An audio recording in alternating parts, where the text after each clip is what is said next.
Laissez-moi vous dire, mes frères et sœurs, qu'ils ont essayé. Mais jusqu'à ce jour, plus de 22 dirigeants africains ont été assassinés pour avoir osé contester ce système. Et la France a joué un rôle dans ces assassinats. Les 7 premiers ont été éliminés lorsqu'ils ont décidé de se retirer du CFA.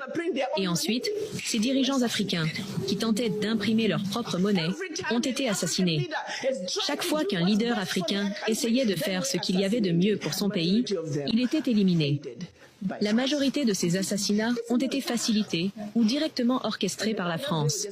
C'est un fait bien connu. Pour d'autres, il s'agissait de mercenaires motivés par des intérêts étrangers. Lorsqu'une ressource naturelle était découverte dans un pays africain, ils cherchaient à provoquer un coup d'État pour déstabiliser le gouvernement en place et prendre le contrôle de cette richesse. Ainsi, lorsque le pays est plongé dans une guerre civile, ses ressources naturelles sont siphonnées. Nous connaissons une histoire particulière qui, si elle n'avait pas été révélée, aurait été perçue comme un autre épisode où les Africains sont blâmés. Il y a environ 25 ans, un groupe de jeunes blancs riches s'amusait à Cape Town, en Afrique du Sud. Ils ont découvert qu'un gisement de pétrole venait d'être trouvé en Guinée. Ils voulaient s'en emparer. L'idée était que pendant que les Guinéens seraient occupés à se battre dans une guerre civile, ils pourraient siphonner le pétrole.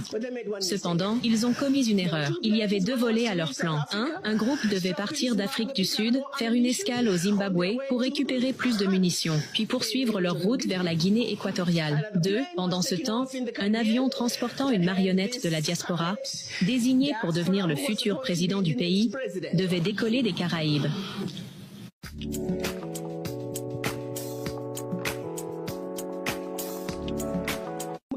Robert Mugabe s'est interrogé sur la raison pour laquelle de si jeunes individus auraient besoin d'armes aussi puissantes pour soi-disant chasser en Guinée équatoriale. En approfondissant ses recherches, il a découvert qu'il s'agissait d'une tentative de coup d'État en préparation. Mugabe a autorisé leur avion à atterrir au Zimbabwe pour charger les munitions. Cependant, juste avant leur décollage, toute l'équipe a été arrêtée. Le cerveau de cette opération n'était autre que le fils de l'ancienne première ministre du Royaume-Uni, Margaret Thatcher. Elle a dû se rendre au Zimbabwe et payer une somme conséquente pour obtenir la libération de son fils. Le dernier des prisonniers impliqués dans cette affaire a quitté le Zimbabwe il y a environ 6 ou 7 ans. Si ces jeunes avaient réussi, cela aurait été un autre coup d'État et on aurait encore entendu la rengaine habituelle. Voilà encore les Africains. Mes frères et sœurs, c'est l'histoire de l'Afrique. Aujourd'hui, ils ne fomentent plus de coups d'État de manière directe. Ils se contentent de créer de l'instabilité. Alors, lorsque vous entendez parler d'instabilité dans un pays africain, posez-vous cette question. Que se passe-t-il réellement? Parce que ce qu'ils vous disent n'est souvent qu'un écran de fumée. Les véritables enjeux sont cachés, soigneusement dissimulés. C'est une honte, car derrière ces conflits, il y a des intérêts bien définis. Le véritable défi pour l'Afrique est de discerner les vérités des manipulations et de ne pas se laisser utiliser comme un instrument d'autodestruction. Il est crucial de regarder au-delà de ce qu'on vous montre, de poser les bonnes questions et d'exiger des réponses claires.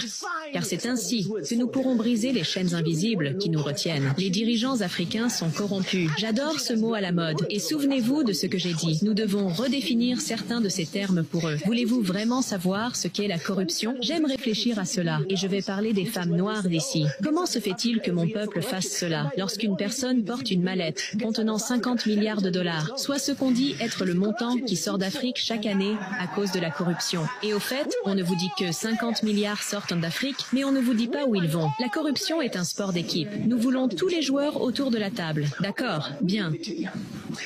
On vous donne 60 milliards qui sortent d'Afrique. Et puis, il y a une autre mallette avec 500 milliards. Lequel devrions-nous attaquer en premier? Ils veulent qu'on perde du temps. Je ne dis pas qu'on ne doit pas parler de la corruption venant d'Afrique. Ne vous méprenez pas. Oui, nous devons parler des voleurs qui emportent ces 50 milliards. Mais n'oublions pas que c'est 500 milliards qu'ils emportent également. Et une fois que la justice aura investi ces 500 milliards, nous regarderons 3 fois plus de fonds sortir d'Afrique. Maintenant, voyez-vous comment les 50 milliards deviennent rapidement le plus grand crime sous la table et qu'ils sont occupés à vous montrer du doigt. Où vous voyez votre frère, il a un crime